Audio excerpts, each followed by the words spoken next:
নমস্কার বন্ধুরা, মিমিস কিচেনে আপনাদেরকে আরেকবার স্বাগত জানাই। আজকে কি বানাবো বলুন তো? পেঁপে আছে, এখানে বিট আছে, আর একটা নিয়েছি গাজর। আজকে কিন্তু আমি বানাবো চিংড়ি দিয়ে পেঁপে, গাজর, তারপর বিট সব দিয়ে ঘন্ট বানাবো একটা। তো চলুন কি করব। প্রথমে এগুলোকে আমি কেটে নিয়েছি, এবার গ্রেট করে নেব। এই দেখুন, একদম গ্রেট করে নিয়েছি পেঁপে, গাজর আর বিট। এবার চলুন দেখে নিই কী কী লাগবে আমার রান্নাটা করতে। এখানে আমি নিয়েছি ধনে, জিরে, আদা বাটা, চিংড়ি মাছ, আলু, টমেটো, আর এখানে গরম মশলা, তেজপাতা, গোটা জিরে আর শুকনো লঙ্কা ফোড়নের জন্য একটা আছে। এবার চলুন রান্নাটা শুরু করা যাক। প্রথমে কড়াই বসিয়ে দিয়েছি, কড়াইয়ের মধ্যে দিয়ে দিলাম সর্ষের তেল খানিকটা। এবার ওর মধ্যে দিয়ে দিচ্ছি চিংড়ি মাছগুলো, নুন হলুদ মাখিয়ে রেখেছিলাম চিংড়ি মাছগুলো। এবার ওটাকে ভেজে নিচ্ছি।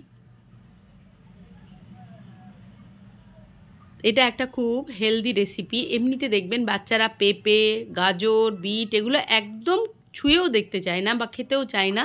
তো এইভাবে যদি একদম গ্রেটারে গ্রেট করে মিহিভাবে যদি আপনারা কুড়ে নেন তো বুঝতেও পারবে না এটা কিসের তরকারি। আর কালারটাও যেহেতু বিট থাকে, একটা সুন্দর কালার এসে যায়, তো খেতেও খুব ভালো লাগে। একবার অবশ্যই এইভাবে ট্রাই করে দেখবেন যদি না খেয়েছেন। এগুলো তো পুরনো দিনের রান্না, সবাই জানেন। এবার ফোড়নে দেখুন সমস্ত আমি দিয়ে দিয়েছি জিরে, শুকনো লঙ্কা, গোটা গরম মশলা। এবার ফোড়নটা যখন সুন্দর গন্ধ ছেড়ে দিয়েছে, এরপরে দিয়ে দিলাম হিঙের গুঁড়ো। তারপর দিয়ে দেব আমি কেটে রাখা আলুগুলো। এবারে একটু ফোড়নটা গরম হচ্ছে, তাই অপেক্ষা করছি। এরপর দিয়ে দিয়েছি আমি টুকরো করে কেটে রাখা আলুগুলো। এবার আলুগুলো দিয়ে ভালো করে আমি কড়াইয়ের মধ্যে নাড়াচাড়া করে নেব।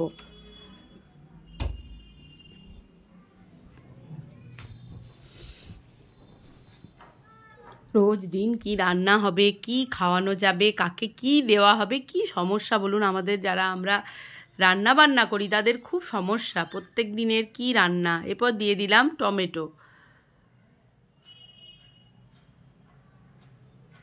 এটা কিন্তু অনেক বড় কাজ, মূল্য হয়তো কম আমাদের, কিন্তু কাজটা কিন্তু খুব একটা সহজ নয়।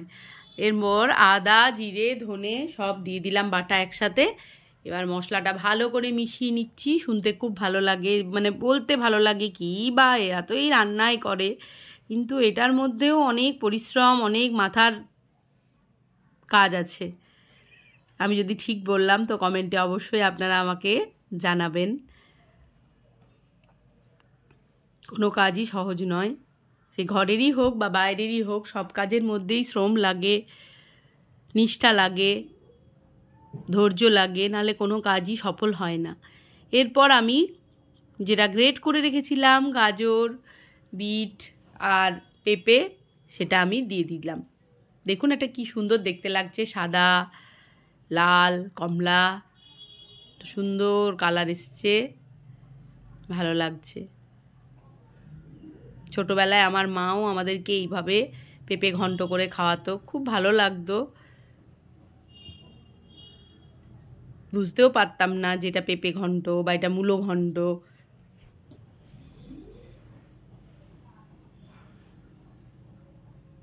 এবার খুন্তি দিয়ে ভালো করে সমস্তটা নাড়াচাড়া করে নিচ্ছি।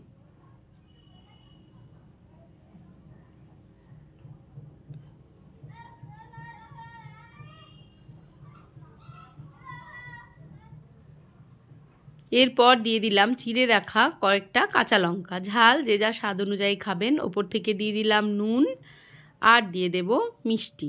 মিষ্টির জায়গায় আমি এখানে গুড় ব্যবহার করব। চিনি যতটা পারবেন না খাওয়াই ভালো, গুড়টাই সবাই ব্যবহার করুন যদি সম্ভব হয়। সাদামাটা লাইফস্টাইল লিড করতে পারলেই ভালো সবাই। একটু হলুদের গুঁড়ো দিয়ে দিলাম। চারিদিকে যা মানুষের শরীরের অবস্থা, আর এত রোগ এসে যাচ্ছে হঠাৎ হঠাৎ, ভয় লাগে খুব, তাই বললাম। এবার দিয়ে দিলাম মটরশুঁটি।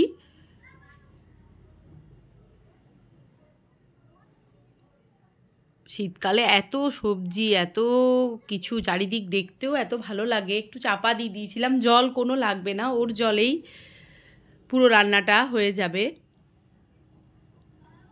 আবারও নাড়াচাড়া করে নিচ্ছি। দেখুন একটা কি সুন্দর কালার এসছে, সবুজ লাল, কি ভালো লাগছে না দেখতে। খেতেও খুব ভালো হয়। যদি চিংড়ি মাছ কেউ না দিতে চান তাহলে সে দেবেন না, নিরামিষ করে এভাবে করবেন, তাতেও ভালো লাগে। সেটাও আমার চ্যানেলে শেয়ার করা আছে। এবার দিয়ে দিলাম আমি ভেজে রাখা চিংড়িগুলো। এবার ভালো করে মিশিয়ে নিচ্ছি আবারও সবটাকেই।